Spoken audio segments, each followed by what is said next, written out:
Okay, we're here reviewing basically the GM Epsilon program ignition, which is a repair kit for Camaro ignitions and a few other vehicles. We'll be discussing how to pin this ignition lock up today. The lock set itself has many components. It has 8 bags of tumblers. It has a bag of tumbler springs. It also has a pre-pack, tube of grease, a sleeve, and then the actual cylinder. And these are the components we'll use to pin this GM side mill ignition today.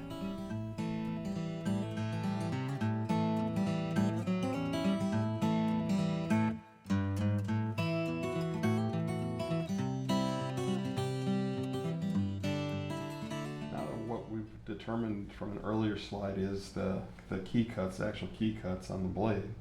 We're going to begin pinning the ignition cylinder. What we're going to do is we're going to start on the left side, and that is the spring hole closest to the head of the key. And we'll start again with position 1. And what we determined on the cuts of this key were that the left cuts were a 1, 1, 2, and 4. So that's what we'll start with. So picking out of our left-hand pile, we're doing a 1 left, a 1 left, and we're using a 2 left as well as a 4 left-hand tumbler. We won't even be using the 3. In order to pin this up, we're also going to use a little grease to retain the springs and the tumblers in position because they don't snap in. So we're going to put a little grease into each of the holes of this cylinder.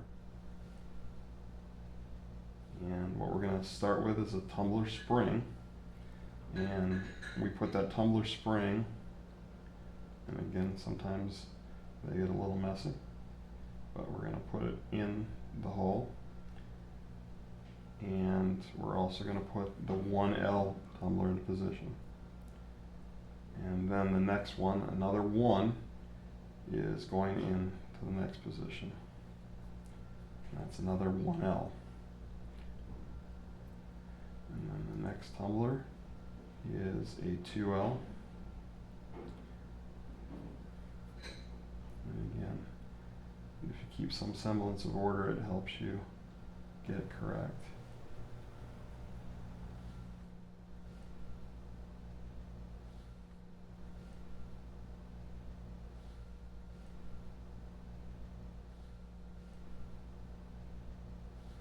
And then now that we have those all in there, we're going to take our key that's cut and slide it in. And what we should get is all those tumblers should be flush against the cylinder. So you run your finger over them and feel that they're flush. Okay, now we want to do the other side. And again, in order to do that, we have to take the key out. So we can't leave it in there. So this is where it gets a little tricky to press all the tumblers down and then very carefully turn it over to the other side and holding a forefinger against the back of the tumblers because they will tend to fall out. And then we're starting with our right hand cuts, which were 2s, 2s, 3s, and 3s. So essentially in our rights we're going to get 2 2s and 2 3s out of the right hand pile. And essentially you're not going to use your 1 rights or your 4 rights. So those are your tumblers. And again, we're going to use a little bit of grease in the spring hole and the tumbler ward. So, like I said, a little dollop in each. We'll start off nearest the head again, which will be a 2R tumbler. So we'll slip the tumbler spring in first. And then we'll get one of the 2Rs out. And like I said, keep some order of those because you don't want to get them mixed up. And there's a 2, and then it was a 2 again by the cuts on the key. And then there's another 2R. And the next one was a 3 right. And then again, based on the cuts, another 3 right. Spring in first, and the tumbler.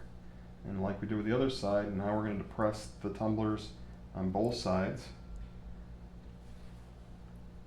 and put the key in, and what you'll have is all the tumblers pressed on the right as well as the left side. And that's your first step in the ignition. The next step would go to the sleeve, which is something we looked at earlier. And then we also have some other components. This is the retainer pin, the chime bar, and then this is actually the retainer spring. Okay, so the next part of this is fairly simple. We're going to put some locksmiths use a little bit of grease down in the hole of that retainer to help hold that spring in, and again just a little bit of retention. But if you look at that, the way that retainer is designed, it has a little nub on the end, and that will fit in the slot here on the retainer hole on that cylinder. So all you do is slip it down in there, and essentially it will depress at some point there, and that's one portion. The other portion that needs to go in at this time is the key minder bar, and there's a little bit of a plastic retainer that slides back and forth in the cylinder. You want to make sure that that plastic is all the way out so you can lay this key minder bar into that channel along the cylinder so it lays flush. If the pin is sticking out, that bar might not lay flush in there. The only other thing that you have to do at this point is slide this sleeve over the retainer. So make sure that the window is away from this retainer so it doesn't go flying. And basically you slide the sleeve. Now it's sitting on top of the retainer. You slide it and rotate it until it locks into position, and essentially it'll pop out, and now it'll be locked into position here, and that's your retainer in your housing of your steering column. And essentially now you've fully pinned up this lock, and the key can be removed now and inserted, and essentially that's the GM side mill ignition.